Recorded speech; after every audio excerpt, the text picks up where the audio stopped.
Hey guys, welcome to my channel. This is my channel Jayma Sheetla Devi. कैसे हैं आप सब? ऑरा कैसे कमज़ोर हो जाता है? बहुत सारे लोगों की कंप्लेन है ये। बहुत सारे पूजा पाठ कर रहे हैं, कोई गलती नहीं कर रहे हैं, फिर भी हमारा ऑरा कैसे कमज़ोर हो जाता है। यहाँ पे कोशिश करूँगी कि सारी चीज़ें आपको डिटेल्स में समझा दूँ। अगर कोई साधक है जो ये वीडियो को देख रहा है तो उसके लिए ये वीडियो बहुत इम्पॉर्टेंट है। अगर आप माँ की पाठ पूजा में लग रहे हो, या आप कोई डिवाइन फेमिनाइन की एनर्जी में हो, या आप कोई डिवाइन मैस्कुलाइंस की एनर्जी में हो, आपको सुकून नहीं मिल रहा इस लाइन में, बहुत पाठ पूजा कर रहे हो, बहुत सारी चीज़ें कर रहे हो, तो एक बार ये वीडियो को ध्यान से सुनो। जब हम कॉलेज में पढ़ते थे, कोई भी कॉलेज में पढ़ता था तो क्या करता था, एक दूसरे की चीज़ें ट्रांसफ़र करते थे। अगर कोई कोम लेकर आया, कंघी लेके आया, उससे सारे बाल झाड़ते थे। अगर कोई ईयरिंग्स पहन रहा है, कोई लिपस्टिक यूज़ कर रहा है, हम डिस्ट्रीब्यूट करके लिपस्टिक यूज़ कर लेते थे। आदमी क्या करते थे, अगर किसी ने बाइक्स लाई है, कार लाई है, या कोई बैग लाया है, या कोई परफ्यूम लाया है, वो शेयर कर लेते थे। कॉलेज में ये ज़्यादा होता था। मैंने ये चीज़ें नोटिस करी कि कॉलेज में ये सारी चीज़ें करने के बाद मेरी जो है तबीयत ख़राब होनी शुरू हो जाती थी। फिर बाद में ये चीज़ आज माँ ने रिमाइंडर कराई कि ये चीज़ से भी ऑरा जो है कमज़ोर होता है। जब आप बार बार, जब आपको पता है कि आप एक डिवाइन फेमिनाइन हो, या आप एक डिवाइन एनर्जी में चल रहे हो, तो आप किसी के भी यूज़ की हुई चीज़ें, यानी डीएनए की चीज़ें आप यूज़ नहीं कर सकते हो। आप किसी के कपड़े, आप किसी का श्रृंगार, आप किसी की गाड़ी, किसी का पर्स, किसी की परफ्यूम्स, एनीथिंग, मतलब कुछ भी डिवाइन जो पर्सनालिटीज़ होती हैं, उनका अगर एक बाल टूट रहा है तो उसमें भी कुछ ना कुछ एनर्जीज़ है। ठीक है, आप नोटिस करना है कि जिस दिन आप अगर पार्लर जा रहे हो, और अगर बाल कटवा रहे हो, या अदर थिंग कुछ भी कर रहे हो जहाँ पे कोई दूसरा इंसान आपकी बॉडी को टच कर रहा है, पार्लर से आने के बाद शाम को या सुबह 2 दिन आपको ना शरीर में आपके एकदम आलस रहेगा, आपको चिड़चिड़ापन रहेगा, आपका मन नहीं लगेगा किसी भी चीज़ में। कोई भी इंसान आपसे बात करने के लिए आएगा ना, तो आपको चिड़चिड़ाहट होती। आज के डेट में हर कोई ये गलती कर ही रहा है, क्योंकि कुछ कर ही नहीं सकते। कलयुग में जीना है तो भूत बन के रह नहीं सकते। किसी से बात नहीं कर रहे हैं तो लोग चिढ़ते हैं कि क्यों बात नहीं कर रहे हैं। हालांकि जो साधक होते हैं उनको कोई फ़र्क पड़ता नहीं है कि कोई उनसे बात करे या ना करे, लेकिन जो इंसान अभी सीख रहा है, अभी जिसने मंत्रों का जाप शुरू करा है, या जिसको नहीं पता है कि शक्ति उसके ऊपर है, और अगर ये सिम्टम्स मैं आपको बता रही हूँ हो रहे हैं, तो आप एक डिवाइन एनर्जी में चल रहे हो। आपको किसी भी चीज़ का उपयोग करना है तो आप नई खरीदिए, और नई चीज़ को आप उपयोग में लीजिए। अपनी चीज़ किसी को शेयर मत करिए, अगर शेयर कर रहे हैं तो दोबारा उससे लीजिए मत, दूसरा नया ले लीजिए। दूसरी चीज़, अगर आप साधना मार्ग में हो तो आपका मन बहुत ज़्यादा भटकता है। आपके फ़ोन्स में प्रकृति ऐसा कुछ कर देती है कि गंदे वीडियोस आ जाएंगे, या आप टीवी देखने बैठे हो या न्यूज़ देखने बैठे हो, वहाँ पे कुछ गलत थॉट्स आ जाएंगे, या ऐसे ही बैठे हो किसी से बात कर रहे हो या चल रहे हो, कोई ऐसी फीमेल या कोई ऐसा मेल दिख जाएगा आपको जहाँ पे आपको उसके प्रति कुछ ना कुछ गलत भावना आ जाएगी। तो ये प्रकृति आपको टेस्ट करती है। जब तक वो भावना आनी बंद नहीं हो जाती है, तब तक आपका ऑरा कैसे स्ट्रॉन्ग होगा। अब आप बोलोगे तो ये तो हम मेल है, फीमेल है, ये भावना तो हमेशा रहेगी। नहीं, हमेशा नहीं रहती है। जब आप एक सिद्ध पुरुष के लगभग पहुंचने लग जाते हो, सिद्ध पुरुष के चरण तक पहुंचने लग जाते हो, उनका एक लेवल होता है, तो वहाँ पर आते आते आपकी सारी इच्छाएं मरती हैं, आपकी सारी की सारी भावनाएं ख़त्म हो जाती हैं। सारे के सारे आपके नेगेटिव एनर्जीज़ की जो भावनाएं होती हैं, जैसे क्रेविंग्स हो रही हैं, मीठा खा लो, क्रेविंग्स हो रही हैं बर्गर खा लो, क्रेविंग्स हो रही हैं कुछ चॉकलेट्स खा लो, क्रेविंग्स हो रही हैं सेक्सुअल पार्टनर के साथ आप सेक्सुअल रिलेशनशिप रख रहे हो। अगर गृहस्थ जीवन में हो तो आपने अपने आप को बहुत मेंटेन करा है, लेकिन आप धीरे धीरे इम्प्रूव हो रहे, तो ये अच्छी चीज़ है। लेकिन हर चीज़ की कोई नेगेटिव एनर्जी की या कोई नेगेटिव चीज़ों की अगर आपको क्रेविंग्स हो रही हैं, दैट इज़ अ रीज़न कि आप कहीं ना कहीं अभी भी ऑरा आपका वीक है। क्योंकि ऑरा हमारी ना अंदर की इच्छाएं और अंदर के चक्रों में क्या वाइब्रेशंस है, उसके द्वारा हमारा ऑरा क्रिएट होता है। आपने अगर किसी और को लेकर के कुछ गलत भावनाएं सोच ली एक मिनट के लिए, वो चीज़ पूरा दिन आपके ऊपर हावी रहती है। अगर कोई गलत थॉट आपके ऊपर आ रहा है, या आप किसी से झगड़ा करके आ रहे हो, सुबह सुबह आपका मूड ख़राब हो गया किसी चीज़ को लेके, प्रकृति खेलती है ये गेम। अगर आप एक साधक हो और आपने नया नया भी मंत्र जाप शुरू करा है, तो प्रकृति आपके साथ गेम नेचुरली खेलेगी। मेरे साथ तो आज तक होता है कि सामने से कोई इंसान आएगा, मॉर्निंग है, किसी का मैसेज आ जाएगा, या अभी 4 दिन 5 दिन पहले ऐसा हुआ कि मैं पूजा पाठ करके उठी और किसी का मैसेज देख के मुझे गुस्सा आ गया। मैंने उसको कॉल लगाई, मैंने कहा कि मैंने कोई कमी नहीं रखी तुमको सिखाने में, अब तुम ऐसे मैसेजेस करके क्या मतलब है। मतलब मैंने उसको फिर बताया कि मैंने अपनी तरफ से कोई कमी नहीं रखी, अगर तुम्हें कोई डाउट है या तुम्हारे कोई क्वेश्चन है तो आप मुझसे बिंदास पूछ सकते हो, मैं आपको वो भी सिखा दूँगी।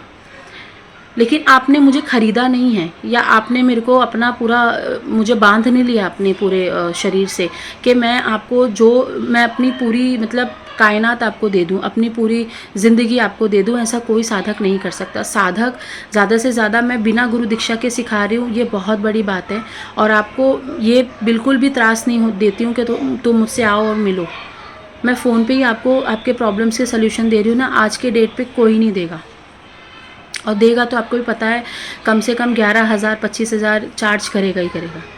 तो भाई ये बहुत बड़ी बात है, मत करो किसी को तंग, उससे हमारा ऑरा इफ़ेक्ट होता है। ये भी आपके लिए एक सबक है कि अगर आपको कोई तंग कर रहा है या कुछ कर रहा है और आपने अपना 100% दिया है तो प्रकृति ऐसा गेम खेलेगी, क्योंकि सामने वाले के ऊपर नेगेटिव एनर्जी थी, वो नेगेटिव एनर्जी ने मेरा ऑरा वीक करने की कोशिश करी, बट ऐसा हुआ कुछ नहीं। वो अच्छा था कि मैं पूजा से उठी थी तो मुझे गुस्सा कम आया, या मैं कम बोल पाई वहाँ पे, या मैंने अपना आपा नहीं खोया। लेकिन अगर आप लोग ऐसी कोई गलती कर रहे हो कि आप दिन में एक बार अपना आपा खोल देते हो, या बहुत सारा बुरी चीज़ें आपके मुंह से निकल जाती, कंट्रोल नहीं रहता, तो ये चीज़ पे आपको कंट्रोल रखना पड़ेगा, क्योंकि इससे भी ऑरा कमज़ोर होता है। गंदे हाथ से, गंदे लोगों के हाथ से बना हुआ खाना खा रहे हो, उससे भी ऑरा कमज़ोर होता है। अगर पानी साफ़ नहीं है, खाना साफ़ नहीं है, वो खा रहे हो, उससे भी आपका ऑरा डिस्टर्ब होता है। आपका घर गंदा रहता है, आपका वॉशरूम गंदा रहता है, उससे भी आपका डिस्टर्ब होता है ऑरा। लड़कियां जो होती हैं 3-3 दिन तक बाल वॉश नहीं करती हैं, चौथे दिन बाल वॉश करती हैं, रोज़ बाल वॉश नहीं करती हैं, लेकिन एक साधक को अच्छी तरह समझा दिया जाता है गुरु के द्वारा। अब नहीं है गुरु तो मैं बता दे रही हूँ, आपको आपके जो हेयर वॉश है, आपको हमेशा गृहस्थ जीवन में अगर आप जा रहे हो तो उसके अगले दिन बालों को धो करके ही आपको पूजा करनी है। आपको हर 2 दिन में आपके हेयर वॉश होने चाहिए। आज नहीं धोया कल धो सकते हो, आप परसों नहीं धोया उसके बाद धो सकते हो। हेयर वॉश करने का एक बहुत बड़ा ये होता है। बहुत लोग बोलते हैं कि मेरा जो कुंडलिनी चक्र है, जो सहस्रार चक्र है, वो ओपन नहीं होता है, 3rd आई तक वाइब्रेशन प्रॉपर पहुँच रही है, लेकिन क्राउन चक्र क्यों लॉक है? वन ऑफ द रीज़न कि आपका जो हेड है वो साफ़ नहीं है, आपके बाल साफ़ नहीं है, इसलिए जो आपकी कुंडलिनी शक्ति है, प्राण शक्ति है, वो ऊपर नहीं आ रही है। बहुत लोग बोलते हैं मेरे बॉडी में पेन रहता है, बहुत कुछ रहता है। आप ये सोचो कि आप कमर से नीचे क्या पहनते हो, कमर के नीचे आपने कौन सा कपड़ा डाला हुआ है, वो साफ़ है या नहीं, आपके अंडरगारमेंट्स साफ़ है या नहीं, आप वही तो नहीं पहन ले रहे हो बार बार, वही तो आप ऐसा नहीं सोच रहे हो कि 2 दिन हो गए पहन लो। इससे भी बीमारियाँ होती हैं, इससे भी आपको ऑरा कमज़ोर होता है। अगर आपको बार बार मेडिसिन लेनी पड़ती हैं और आप कोई एक्सरसाइज नहीं करते हो, उससे भी आपका ऑरा कमज़ोर होता है। क्योंकि अगर आप एक साधक हो, देखो ये वीडियो सिर्फ साधकों के लिए जो चाहते हैं कि ऑरा उनका मजबूत रहे। जितने भी साधक हैं उनको योग नहीं तो वॉक नेचर में ज़रूर करना है। नहीं करोगे तो ऑरा के लिए कुछ भी कर लो, वीक रहेगा। आपका जो जाप है, पाठ पूजा है, नियमित रूप से लगाओगे, करोगे तो भी आपका ऑरा बहुत ज़्यादा फिट होता है, बहुत ज़्यादा मजबूत होता है। लेकिन अगर आप ये सारी चीज़ें अवॉइड कर रहे हो, खाली 1-1 घंटा जाप कर रहे हो और कुछ लिया दिया नहीं है, तो कहीं ना कहीं आपका ऑरा डेवलप होने में समय लगता है। ये बात सच है कि शुरुआत में इन चीज़ों का आपको बहुत हद तक ध्यान देना। आप शुरुआती का समय आप पूछोगे कितना होता है, 5 साल भी हो सकता है, 10 साल भी हो सकता है।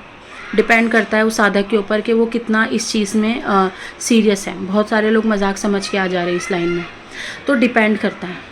बाकी का क्या होता है, अगर आप एक सिद्ध पुरुष के लेवल तक पहुंच गए हो तो ये सारी चीज़ें थोड़ा थोड़ा आपको इफ़ेक्ट देना कम कर देती है। लेकिन शुरुआती दिनों में ये आपने किसी की कंघी यूज़ कर ली, किसी का कपड़ा यूज़ कर लिया, तो आपका ऑरा वीक बहुत आराम से और बहुत अच्छे से होता है। बीमार पड़ सकते हो, आपको हेल्थ इश्यूज़ हो सकते हैं, मेडिकल कंडीशंस हो सकती है।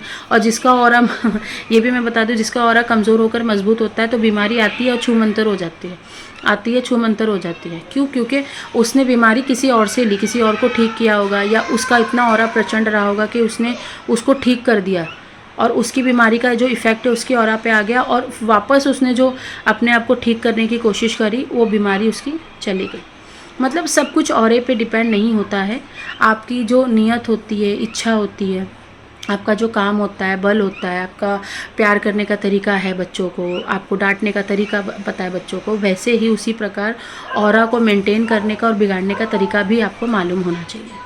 बार बार सेक्सुअल रिलेशन करना, हफ्ते में 6-6 दिन सेक्सुअल रिलेशनशिप में हो और अपने आप को साधक कह रहे हो, नहीं, नॉट डिज़र्विंग। साधना कर रहे हो 11 दिन की, 41 दिन की, उसमें सेक्सुअल थॉट्स आ रहे हैं, सेक्सुअली आप अपनी वाइफ के साथ या किसी फीमेल के साथ अटैक्ट हो रहे हो, नहीं, साधना खंडित हो गई, ऑरा आपका बिगड़ गया। क्योंकि आपने अगर संकल्प लिया है तो आपको डटे रहना पड़ता है, क्योंकि वो देवता इंतज़ार करते हैं कि आप करोगे या नहीं करोगे। क्योंकि जैसे एक बोलते ना, एक साधक को ज़रूरत होती है एक भगवान की, एक अच्छे इष्ट देवता की, उसी प्रकार एक भगवान को ज़रूरत होती है एक अच्छे साधक की, एक अच्छे बच्चे की, एक शुद्ध बच्चे की। तो वो भी आपको कहीं ना कहीं शुद्ध बनाने में लगे रहते हैं। जब आप संकल्प लेते हो, तोड़ देते हो, तो कहीं ना कहीं वो दोष लग जाता है, इससे भी ऑरा इफेक्ट होता है। फिर आप दोबारा साधना करने की बस सोचते रहते हो, फिर वो होती नहीं है। फिर आप काउंसलिंग लेते हो, फिर मैं आपको शॉर्ट टर्म में जो साधना होती है वो मैं आपको बताती हूँ, फिर आप धीरे धीरे धीरे धीरे इम्प्रूव करते हो। तो ये सारी चीज़ें हैं, आपको ये चीज़ें समझ में आनी चाहिए कि ऑरा बहुत इम्पॉर्टेंट है साधक के लिए। साधक की एक छोटी छोटी इच्छाएं बहुत इम्पॉर्टेंट है। साधक को अपनी हर इच्छा को त्याग कर देना ही आगे बढ़ जाना और प्रभु को पा लेना है। अब इच्छाओं में ही फंसे रह जाओगे ना, तो कुछ नहीं मिलने वाला। तो ये चीज़ आपको थोड़ा सा ध्यान देना है। अपने आप से बहुत हद तक प्यार करो, अपने आप को थोड़ा सा सिक्योर करो। भगवान ने ये शरीर दिया है, शरीर में क्या बीमारी है, क्या गंदगी है, क्या इश्यूज़ है, और ख़राब रहेगा तो बीमारी लगेगी। तो ये सारी चीज़ों पे सबसे ज़्यादा ध्यान देना है। ओके, टिल देन बाय, नमस्ते।